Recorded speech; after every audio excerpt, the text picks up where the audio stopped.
Chronique des mondes subtils, un podcast imaginé et conté par le studio Nayade. Installez-vous confortablement, détendez-vous et, ensemble, partons en voyage, le temps d'une histoire.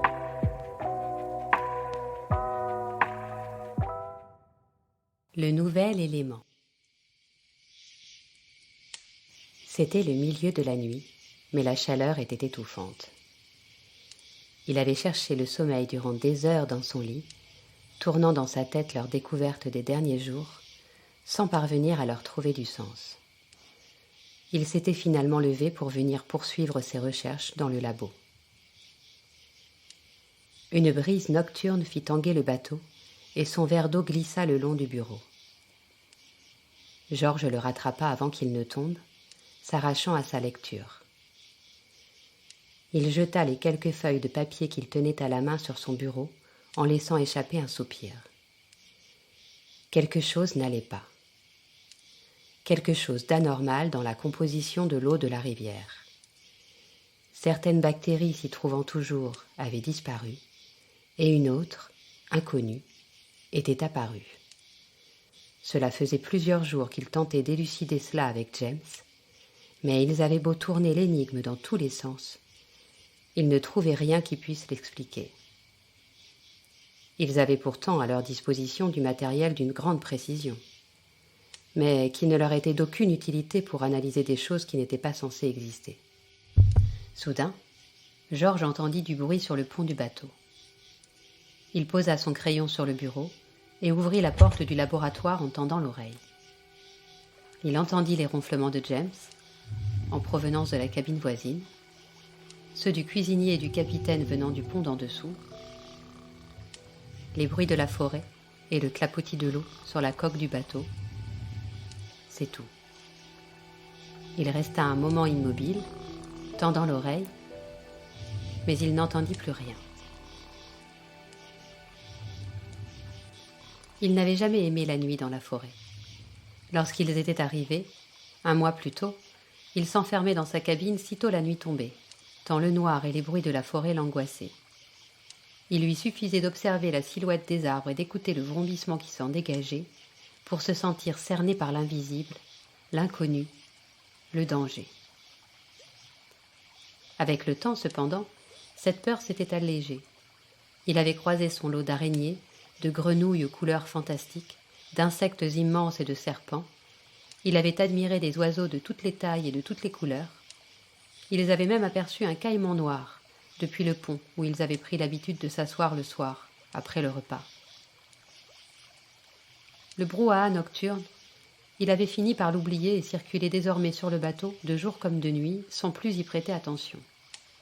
En revanche, dormir dans la jungle comme le faisaient certains, la parcourir de nuit, il ne s'y serait pas risqué. La jungle le tenait toujours en respect, même si elle ne le terrorisait plus. Il retourna s'asseoir devant son ordinateur et se replongea dans ses lectures scientifiques, tentant de trouver un papier, un article concernant une bactérie inconnue découverte dans les eaux des forêts tropicales. Alors qu'il faisait défiler les pages de résultats de recherche, il y eut, au loin, un aboiement. Tout d'abord, il ne perçut pas son incongruité. Il avait entendu tant d'aboiements dans sa vie que son esprit n'y prêta pas attention. Mais tout de même, dans la jungle, finit-il par réaliser alors que les aboiements se rapprochaient. Cette fois-ci, il sortit du laboratoire pour voir de quoi il retournait, éclairant la berge avec la lampe de poche pour tenter d'apercevoir le chien qu'il avait entendu. Une ombre sauta sur la main courante, faisant trembler le bateau, et vint se planter devant lui en aboyant de plus belle. « Max ? Max, c'est toi ?»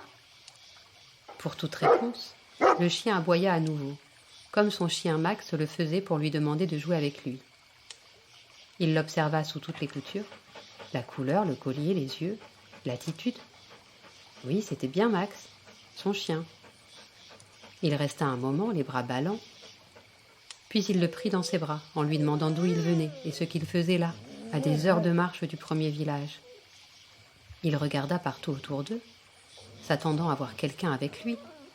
Mais les minutes passaient, personne n'arrivait, et le chien continuait d'aboyer, assis à côté de la passerelle du bateau replié. Il partit lui chercher quelque chose à manger dans la cuisine, tenta de jouer avec lui, mais le chien ne voulait rien savoir. Il restait planté à côté de la passerelle. La seule chose qui l'intéressait, c'était la jungle d'où il était venu et où il souhaitait l'entraîner. D'abord, l'idée lui sembla totalement saugrenue. Mais le chien insistait tant qu'il finit par accepter. La mort dans l'âme, la peur au ventre. Avant de partir, il monta chercher son arme dans sa cabine. Il ne savait absolument pas s'en servir, mais son épouse avait tenu à ce qu'il en emmène une, et il lui sembla que c'était le bon moment pour la sortir de sa boîte. Il déplia la passerelle qui retomba lourdement sur la berge, et le chien s'y engagea aussitôt en courant. Il le suivit d'un pas rapide. La sensation de l'arme dans sa poche le rassurait, sans être sûr qu'il parviendrait à s'en servir en cas de besoin. Peut-être Max était-il venu avec sa femme ? Avec qui d'autre, de toute façon ? Peut-être était-elle blessée quelque part dans la jungle, et c'est pourquoi Max était venu le chercher avec tant d'insistance. Mais non, que serait-elle venue faire ici, alors qu'il lui suffisait de l'appeler par satellite ? Qui plus est, elle détestait les insectes. Elle ne serait jamais venue ici de son plein gré. Mais tout de même, se répétait-il en progressant tant bien que mal à travers la végétation et les nuées d'insectes, feignant d'ignorer les bruits qui le cernaient. Qu'est-ce que son chien faisait là ? Et que faisait-il, lui, arpentant la jungle en pleine nuit avec lui ? Mais il chassa cette dernière question, craignant qu'elle ne le fasse rebrousser chemin. Après avoir marché durant ce qui lui sembla être une éternité, ils arrivèrent au pied d'un mur d'enceinte aux pierres noircies par l'humidité, que Max se mit à longer. James et lui ne s'étaient jamais aventurés si loin dans la jungle, et George ignorait qu'il y avait des constructions dans cette partie de la forêt. Ce qui les intéressait, eux, c'était l'étude de la rivière. Ils ne s'en éloignaient jamais beaucoup. Il suivit Max le long du mur, tout en éclairant le paysage autour de lui avec sa lampe de poche. Mais hormis des insectes, un serpent endormi sur une branche, il ne vit rien que des arbres. Le mur s'arrêta et tourna à angle droit. Ils suivirent ce nouveau mur qui mesurait une dizaine de mètres de long, puis à nouveau, il y eut un angle à 90 degrés et un troisième mur qu'ils suivirent également. Ils se trouvaient à l'intérieur d'une ancienne construction en ruine, que les plantes envahissaient. Au milieu de la cour, il distingua une entrée, un petit chapiteau de pierre recouvrant un escalier qui s'enfonçait dans le sol. Max l'attendait devant, en aboyant toujours. « Faut-il vraiment que je rentre là-dedans ?» lui demanda-t-il, sentant une sueur froide lui couler dans le dos. Le chien aboya de nouveau, et il se décida à le suivre, craignant que ses aboiements n'alertent des prédateurs.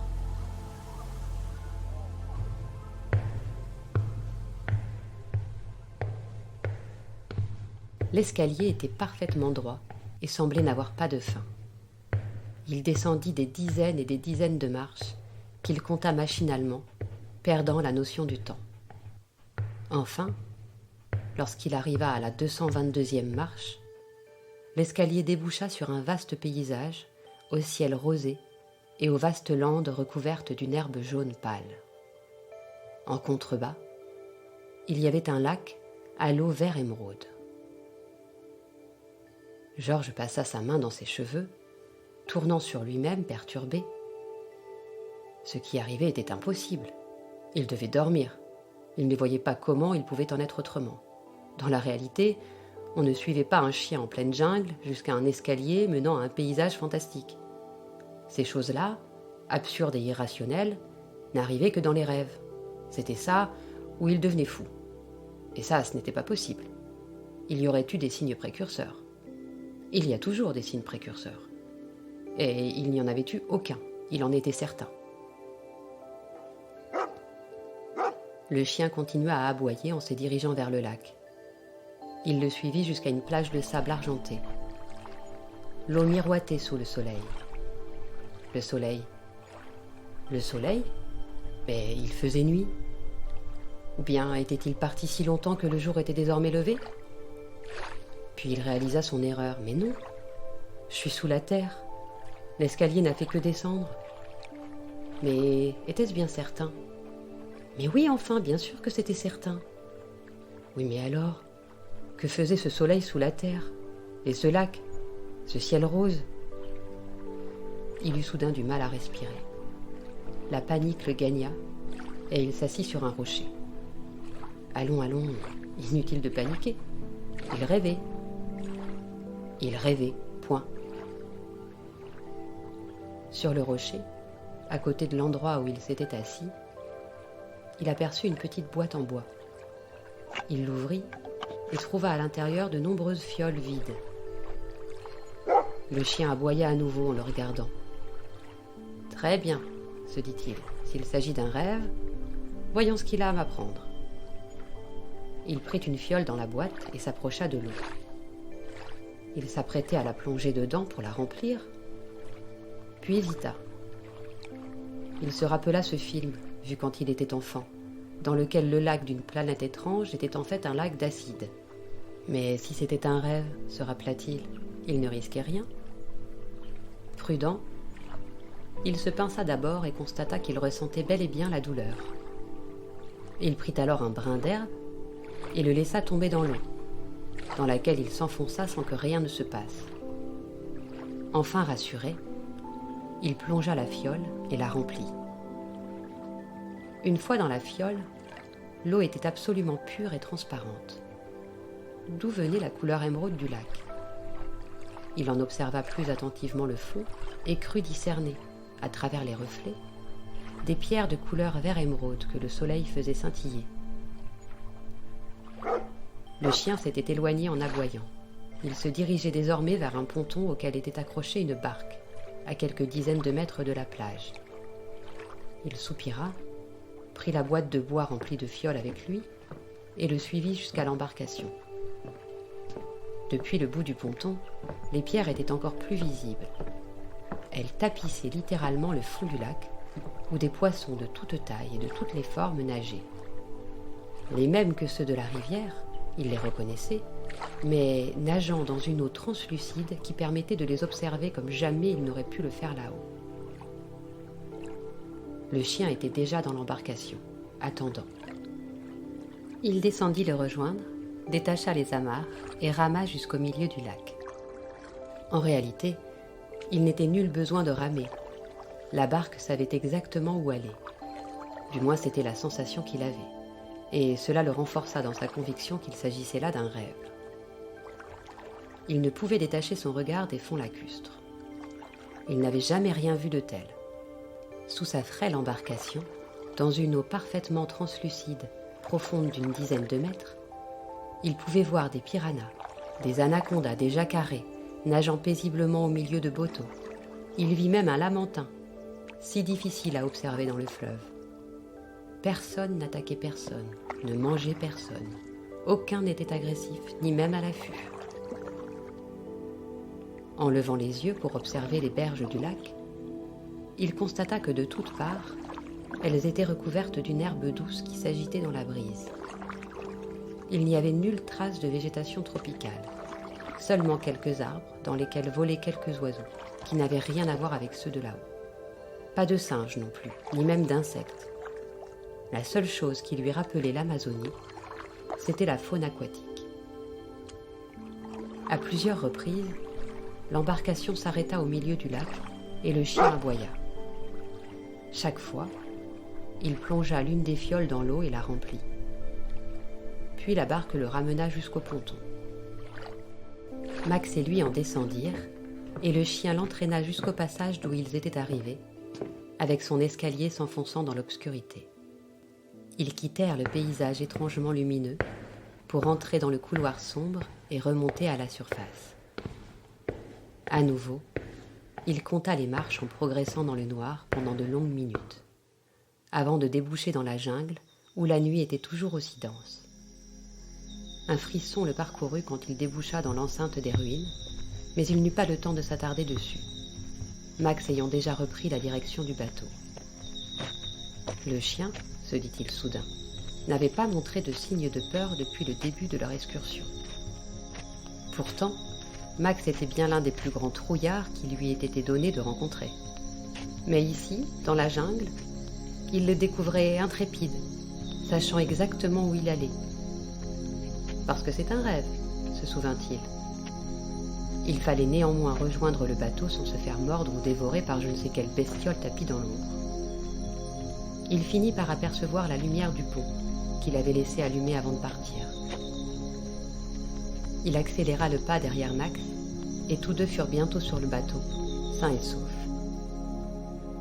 Il passa déposer les fioles d'eau récoltées dans le laboratoire, au frais, puis il rejoignit sa cabine, Max sur les talons. Il s'effondra sur sa couchette, épuisé, et s'endormit sans même prendre le temps de se déshabiller. Max s'affala à ses pieds.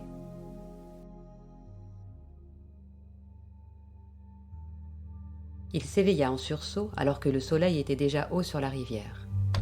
C'est le bruit de la porte de sa cabine s'ouvrant à la volée qui l'extirpa du sommeil. Il se redressa brusquement pour voir qui était là, mais il constata qu'elle avait été ouverte de l'intérieur, par Max, qui sortait désormais de la pièce. « Max, reste là, tu vas où comme ça ?» Sans l'écouter, l'animal sortit sur la coursive du bateau, sur laquelle donnaient toutes les cabines, puis il bondit sur le bastingage, passant de l'ombre à la lumière du soleil. Le cœur de Georges fit alors un bond dans sa poitrine. L'animal se tourna vers lui une dernière fois pour le regarder, et il eut la confirmation de ce qu'il redoutait. Ce n'était pas son chien qui quittait les lieux, mais un jaguar, qui lui lança un dernier regard avant de bondir jusque sur la berge et de disparaître dans la jungle. Il resta assis sur son lit, le souffle coupé. Il se remémora les événements de la nuit, ou plutôt le rêve de la nuit, car c'était bien un rêve, c'était forcément un rêve. Et le jaguar en était la fin. Il n'était pas bien réveillé, il n'y avait eu ni chien, ni félin, et la porte s'était ouverte à cause du vent, qui certes ne soufflait pas ce matin, mais une rafale isolée était tout à fait plausible. Beaucoup plus en tout cas que l'idée d'avoir dormi toute la nuit avec un jaguar dans sa chambre. Il entendit James qui l'appelait depuis le labo et se leva précipitamment pour le rejoindre. « C'est quoi ces échantillons que t'as ajoutés ce matin ?» lui demanda-t-il au loin en criant. Georges, qui enfilait son pantalon, s'interrompit. « Quels échantillons ?»« Comment ça, quels échantillons ? Il y a 7 flacons qui n'étaient pas là hier soir. C'est forcément toi qui les as mis là. D'où ils viennent ?» Georges ne sut quoi répondre. Pourquoi ? Mais parce que c'est... Georges attendit la suite qui ne vint pas. C'est quoi ? Répéta-t-il agacé en continuant à s'habiller. C'est... je ne sais pas. Ça ne ressemble à rien de ce que j'ai pu voir jusque-là. Quand Georges entra dans le laboratoire, son collègue était assis, les coudes posés sur sa paillasse, la tête entre les mains, observant des résultats d'analyse posés devant lui. « Je ne comprends pas, » poursuivit James. « Cette nouvelle bactérie qu'on a trouvée dans la rivière dernièrement, elle est partout là-dedans. Et tu veux que je te dise ? Je crois pas que ce soit une bactérie. » « Qu'est-ce qui te fait dire ça ? Fais voir. » James lui tendit les analyses en poursuivant. « Dans cette eau, il n'y a plus aucune autre bactérie, aucun virus, rien. L'eau est parfaitement pure. Et il y a pire. J'ai fait un test. J'ai mis un peu de cette eau dans de l'eau de la rivière, à quantité égale. Eh bien, 1 heure après, toute l'eau était parfaitement purifiée. Plus aucune trace de rien. La couleur a changé, la composition a changé, l'odeur a changé. C'est comme si cet élément inconnu avait mangé toutes les bactéries contenues dans l'eau de la rivière. C'est pour ça que je t'ai demandé d'où elles venaient. Je vois pas comment on peut trouver une eau pareille en pleine jungle. Où est-ce que tu l'as trouvée ? Justement, balbutia Georges. Tu ne vas jamais me croire, mais... Mais quoi ?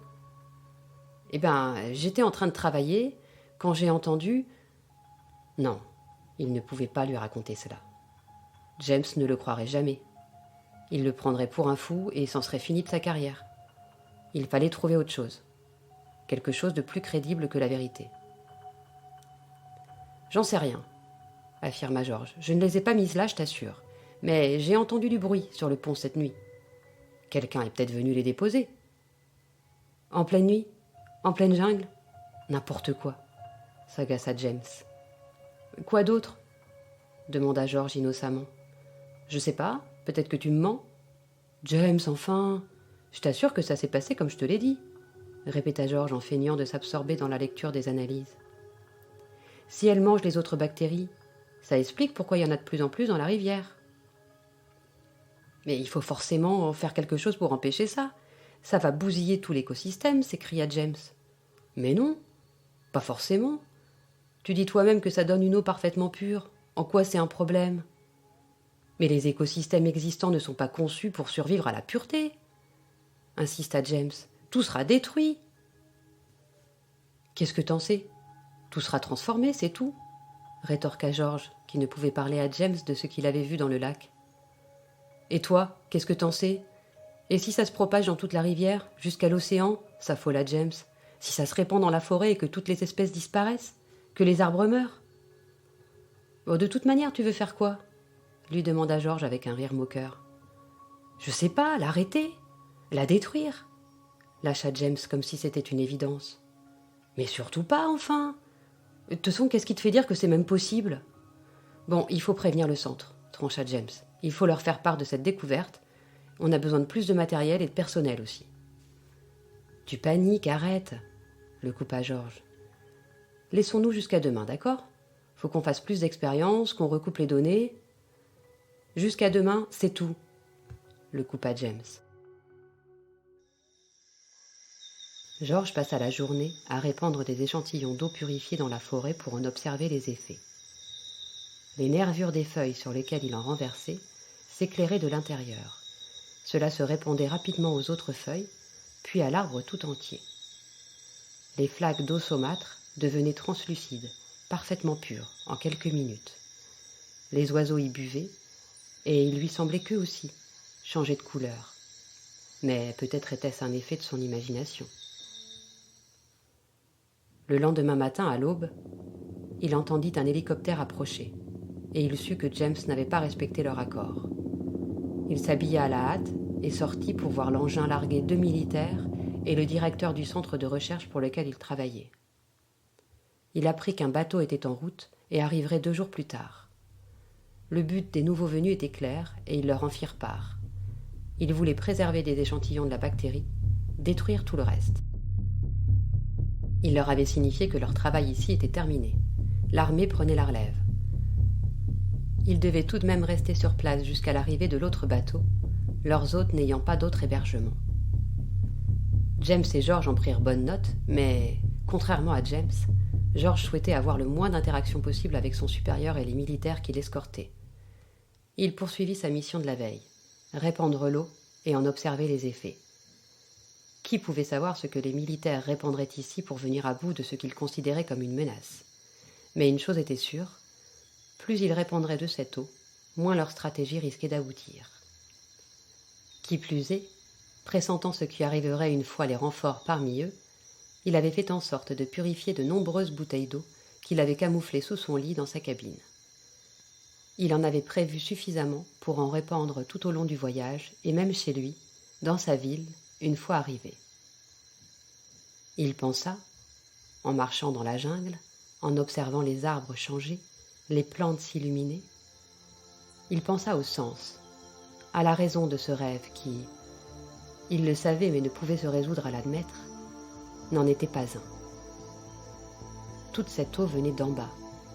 Elle se répandait depuis en bas vers la surface, probablement une source qui se déversait dans le fleuve, peut-être même plusieurs. Cette eau avait été libérée.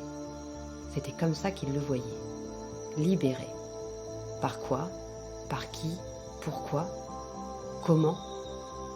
Ça, il n'en savait rien.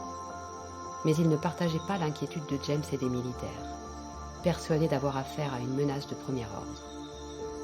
Que la pureté soit considérée comme une menace en disait long sur le monde dans lequel il vivait. Il imagina la forêt entière purifiée, dégageant dans l'atmosphère une vapeur d'eau purifiée, qui se répandrait sur tout le globe, sous forme d'une pluie, qui purifierait tout sur son passage. Certains êtres, trop impurs, ne le supporteraient peut-être pas, comme une grève qui ne prend pas, mais beaucoup d'autres en goûteraient les bienfaits. Il avait bu cette eau plutôt que celle de la citerne au cours des 2 derniers jours, et sentait en lui quelque chose de différent, une légèreté nouvelle. Il savait qu'il ne l'imaginait pas, parce que même lorsqu'il redevenait le scientifique parfaitement rationnel et logique, qui ne croyait qu'en des choses tangibles et démontrées par des expériences reproductibles, la légèreté ne disparaissait pas. Il y avait quelque chose dans cette eau qui changerait les gens, il en était sûr.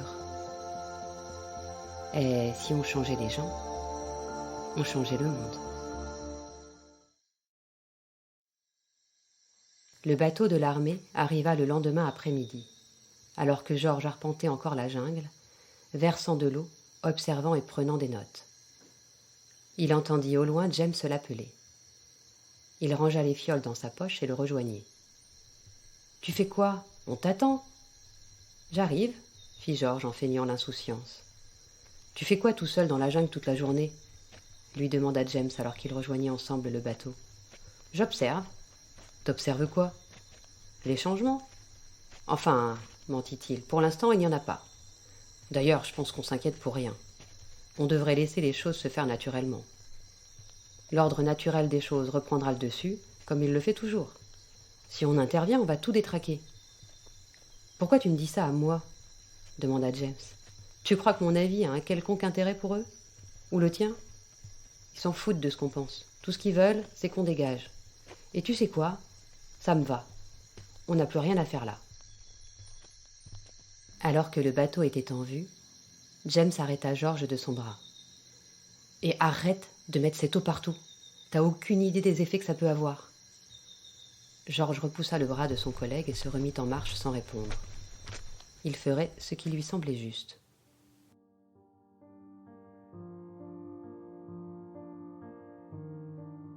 Il salua rapidement les nouveaux arrivants, avant d'aller s'enfermer dans sa cabine, tandis que James restait faire la conversation.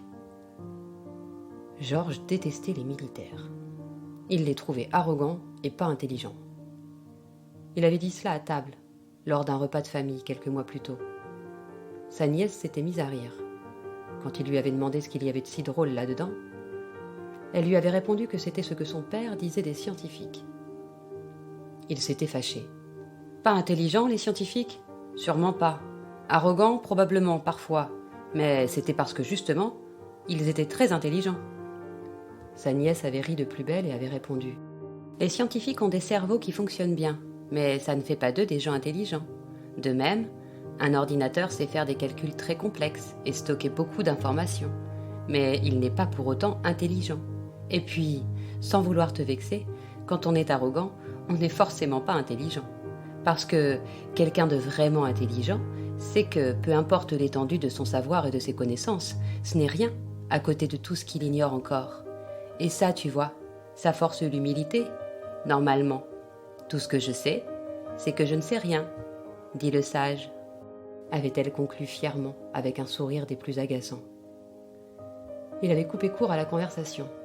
Il ne voulait pas la blesser en lui disant ce qu'il pensait de son père et de ses jugements à l'emporte-pièce. Il repensait à cette conversation, allongé sur son lit, se demandant ce que penserait son beau-frère de cette réunion de scientifiques et de militaires. Rien de très glorieux, il en était sûr. Et il devait bien admettre qu'il y avait là très peu d'intelligence à l'œuvre. Leur bateau leva l'ancre le lendemain à l'aube, avec à son bord le cuisinier, le capitaine, James, Georges, et une quantité impressionnante de bouteilles d'eau purifiée cachées sous la couchette de Georges. Il avait été convenu qu'il remonterait le fleuve en bateau sur une centaine de kilomètres pour s'installer plus en aval. Leur nouvelle mission consisterait à s'assurer que la bactérie purifiante ne s'y trouvait pas déjà. Dans le cas contraire, les militaires les rejoindraient pour régler le problème. James avait pesté en apprenant qu'il ne rentrerait pas directement. Il n'en pouvait plus de la jungle et de l'isolement. Il avait déjà prévenu Georges qu'il ne comptait pas faire de zèle. On fait 2-3 prélèvements, on leur dit qu'il n'y a rien et on rentre. George avait acquiescé. En réalité, il n'avait aucune intention de mener à bien cette mission. S'il découvrait quelque chose, il n'en parlerait à personne, même pas à James. Il préférait suivre les plans de la nature plutôt que ceux des militaires. De retour chez lui dans quelques semaines, il ne parlerait de tout cela à personne, comme l'accord de confidentialité qu'ils avaient signé le stipulait. Il laisserait les choses suivre leur cours, en se gardant bien d'en informer qui que ce soit. Il accompagnerait le processus, en répandant l'eau partout où il pourrait. Peut-être que d'autres sources semblables étaient apparues ailleurs dans le monde. Peut-être que d'autres personnes, comme lui, les avaient découvertes et avaient compris quel pouvoir elles avaient. Peut-être que eux aussi répandaient cette eau partout où ils pouvaient. Ils s'éloignèrent de la berge et, une fois au milieu de la rivière, constatèrent à quel point l'eau s'était éclaircie. Auparavant opaque et ocre, elle devenait peu à peu translucide. Les animaux continuaient à y nager et à y boire sans aucune difficulté, sans que cela ne semble affecter leur santé ou leur capacité à se mouvoir. À mesure qu'ils s'éloignèrent de la zone, l'eau reprit sa couleur rouille.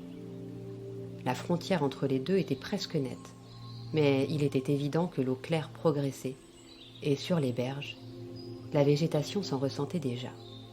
Le vert des plantes était différent, les couleurs des fleurs étaient plus intenses. Certains arbres, dont les racines s'enfonçaient dans le fleuve, semblaient briller de l'intérieur.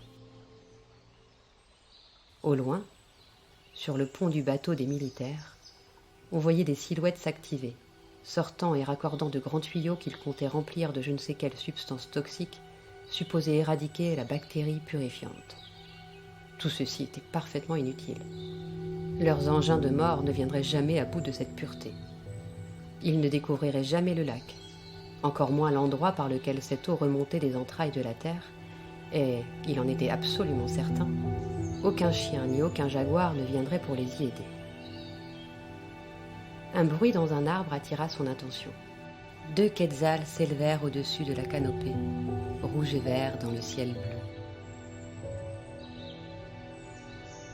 Quand ils furent suffisamment éloignés du bateau de l'armée, James s'approcha de lui, son téléphone à la main. « Hé, il faut que je te montre quelque chose. J'ai fait des recherches la nuit dernière.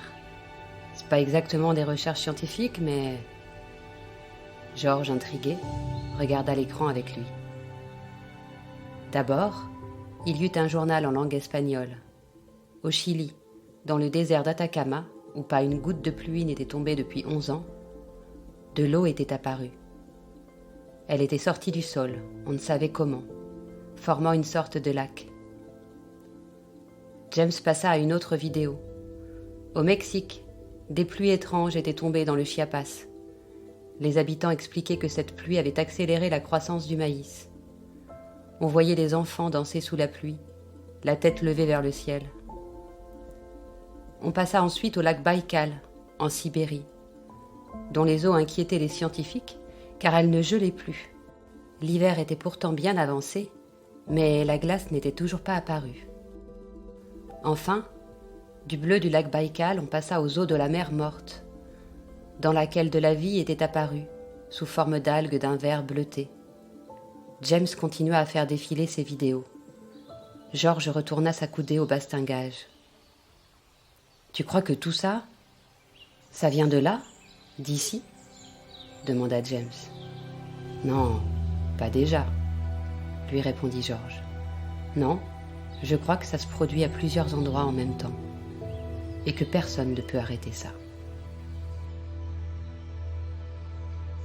Un bruissement dans les fourrés lui fit baisser les yeux vers les berges de la rivière. C'est là qu'il le vit, assis sur la racine d'un arbre au reflet émeraude. Le jaguar. Ils se regardèrent un long moment tous les deux. Puis le félin bondit et disparut dans la jungle.